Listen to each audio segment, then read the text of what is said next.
Hello दोस्तों, मेरा नाम है चेतन और आप सभी का स्वागत है हमारे चैनल चेतन नैरर्स पर। और आज हम द अबंडेंट प्रिंस के एपिसोड नंबर 110 को एक्सप्लेन करेंगे। तो चलिए जल्दी से एक्सप्लेनेशन को शुरू करते हैं। एपिसोड के स्टार्टिंग में च्योन बचे हुए येलो रिवर के तो घोस्ट को मारने का ऑर्डर दे देता है, जिससे कि वो आदमी बहुत गुस्सा हो गया था, पर वो कुछ कर पाता उससे पहले ही उसका सर कलम कर दिया जाता है। जो देख तीसरा जो बचा हुआ था वो थर थर कांप रहा था और फिर डानुआ उसे भी मार देता है। और अब डार्क क्लान के लोग ये देखकर सोच रहे थे कि तो यह है डिमनी कल्ट। वो कहते हैं कि डिमनी कल्ट के मेंबर्स अनऑर्थोडॉक्स सेक्ट से भी ज्यादा क्रूएल हैं। वो सच में ही पूरे मर्सीलेस हैं। वहीं पर मैनो सोच रहा था कि जबकि उसे जो जानकारी चाहिए थी उसे मिल चुकी है और वो लोग भी अभी मर चुके हैं, तो क्या अब हमारी बारी है? तभी च्योन अपनी टीम के साथ जाने लगता है। डोईहुन कहता है कि प्लीज एक सेकंड रुकिए ग्रेट वॉरियर, आखिर आप हम लोगों को जिंदा क्यों रख रहे हैं? च्योन कहता है क्या तुम्हें खुद नहीं बताया कि आखिर येलो रिवर का घोस्ट कहाँ पर है? तो जबकि हम लोग एक ही साइड पर हैं, मैं तुम्हारी जान को छोड़ सकता हूँ। डोईहुन कहता है कि आखिर ये क्या नॉनसेंस है? तो च्योन कहता है जबकि मुझे जो जानकारी चाहिए थी वो मुझे मिल चुकी है, मुझे तुम्हें कुछ करने की जरूरत नहीं। मैनो टेलीपैथी के मदद से कहने लगता है कि अगर यहाँ पर अभी स्पाई होते तो वो लोग हमें ही गलत समझते। अगर हम लोग ये कह दें कि सब कुछ डिमनी कल्ट का काम है तो शायद लोग हमें दोषी नहीं ठहराएंगे। पर तभी च्योन जाने से पहले कहता है कि बाय द वे मैं तुम्हें कुछ बताना चाहता हूँ जो कि तुम्हें शायद पता नहीं होगा। तुम लोगों के बीच में अभी भी एक स्पाई बचा हुआ है। और ये सुनकर तो वहाँ पर हड़कंप मच जाता है और डोईहुन कहता है कि कोई भी इस कमरे से बाहर नहीं जाएगा। फिर वहाँ से बाहर आने के बाद ह्योबोंग कहता है कि आप तो इनक्रेडिबल हैं लॉर्ड, आखिर आपको बचे हुए स्पाई के बारे में कैसे पता चला? तो च्योन कहता है कि यह बस एक झूठ था, वहाँ पर कोई भी स्पाई बचा नहीं है। डानुआ कहता है कि ये तो सक्सेसिव स्ट्रेटेजी का बहुत ही अच्छा एग्जाम्पल है, जहाँ पर एक के बाद एक स्ट्रेटेजी का यूज किया जाता है और अभी डार्क क्लान और उनका लीडर हमेशा डर में रहेंगे और कभी एक दूसरे पर कभी भरोसा नहीं कर पाएंगे और ये सोचते रहेंगे कि आखिर स्पाई कहाँ पर है, जबकि ऐसा कोई एग्जिस्ट ही नहीं करता। च्योन कहता है कि जबकि वो लोग अभी फंसे हुए हैं, हमें ग्रैंडमा गेम के पोती को ड्रैगन टाइगर स्ट्रॉन्गहोल्ड से बचाकर वापस लाना है। जिसके बाद हम उन सभी को देखते हैं जो कि रिवर के साइड से आगे बढ़ रहे होते हैं, जो आगे जाकर दो हिस्सों में बढ़ जाती है। डानुआ कहता है कि माउंट डोवेन जरूर इस छोटे से रिवर के साइड पर ही होगा, तो हमें इस तरफ ही जाना चाहिए और उन्हें आगे जाकर ड्रैगन टाइगर स्ट्रॉन्गहोल्ड मिल भी जाती है। ह्योबोंग कहता है कि इतने बड़े माउंटेन को क्रॉस करने के बाद हमें बस ये देखने को ही मिला है, शायद इसी वजह से उन्हें ढूंढना इतना ज्यादा मुश्किल था। च्योन तभी नोटिस करता है कि वहाँ पर बहुत से वॉच टावर्स हैं।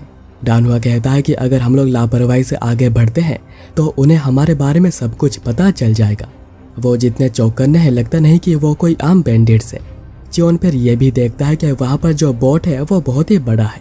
डानुआ तभी कहता है कि मुझे कुछ अजीब लग रहा है, मुझे उनके बारे में जितना पता है उनके पास जो बोट्स थी वो इतनी छोटी तो नहीं थी पर इतनी बड़ी भी नहीं थी, और क्योंकि वो बैंडिट्स है उनका फोकस हमेशा स्पीड पर होना चाहिए। ह्योबोंग तभी कहता है कि डानुआ वहाँ पर देखिए, ऐसा लगता है कि वो बैंडिट्स लगेज को शिप पर लोड कर रहे हैं और कुछ लोग उस घर को भी डिसमेंटल कर रहे हैं। ऐसा लगता है कि ड्रैगन टाइगर स्ट्रॉन्गहोल्ड अपना बेस को शिफ्ट कर रहे हैं। च्योन कहता है कि मैंने सुना था कि बैंडिट्स कुछ ही महीनों में अपने बेस को शिफ्ट करते हैं, पर ऐसा कुछ अभी होना? डानुआ कहता है लॉर्ड, हो सकता है कि ये चीज हमारे लिए अच्छी हो। अगर हम इस मौके का अच्छे से फायदा उठाते हैं तो हम ग्रैंडमा गेम के पोती को ज्यादा मुश्किलों के बिना ला सकते हैं। च्योन कहता है कि अगर ऐसी बात है तो हमें सबसे पहले उनके सिचुएशन को अच्छे से देखना होगा।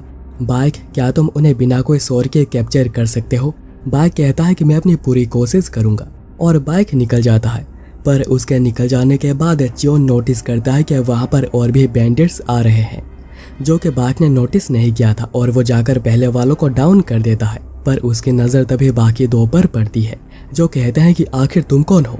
पर तभी ह्योबोंग और डानुआ आकर उन्हें संभाल लेते हैं और ह्योबोंग कहता है कि लॉर्ड ने उन्हें आते हुए देख लिया था और उन्होंने हमें यहाँ पर आकर तुम्हारी मदद करने को कहा। तुम जरूर उन्हें देखकर घबरा गए हो गए है ना?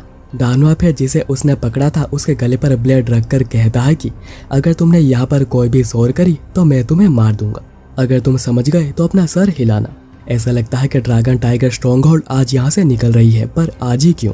वो आदमी कहता है कि हम निकल रहे हैं क्योंकि हमारा बेस एक्सपोज हो गया है। च्योन तो सोच रहा था कि हम लोग तो यहाँ पर येलो रिवर के 3 घोस्ट को मारने के बाद आए हैं, तो आखिर उन्हें यह बात कैसे पता चली?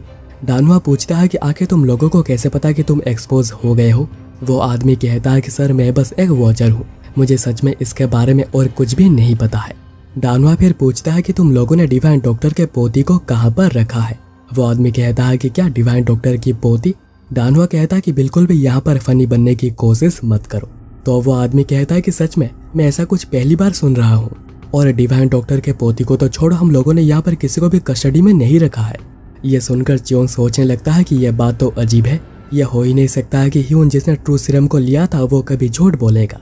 चियोन फिर पूछता है कि क्या तुम किसी लड़की को जानते हो जिसका नाम कैम मियांग है और वो मस्क्यूलर है और उसके नाक पर एक तिल भी है। वो आदमी कहता है कि एक हट्टी कट्टी लड़की, ऐसी एक लड़की तो वाइस लीडर के पास है, कहीं आप उसी की तो बात नहीं कर रहे। बाइक और ह्योबोंग सोच रहे होते हैं कि अगर ग्रैंडमा गेम को इसके बारे में पता चलता है तो वो बहुत ही ज्यादा गुस्सा करेंगी। चियोन फिर पूछता है कि अभी वो कहाँ पर है। वो आदमी कहता है कि अगर आप उसे ढूंढ रहे हैं तो वो आपको बोट पर मिलेगी। चियोन पूछता है कि क्या तुम उस बड़े से बोट की बात कर रहे हो। वो आदमी कहता है कि नहीं, सभी बड़े लोग रिवर में जो छोटे छोटे बोट से उसमें है। चियोन सोचने लगता है कि अच्छा, तो वो उन्हीं में से ही किसी बोट पर होगी। और ये एपिसोड यहीं पर खत्म हो जाता है।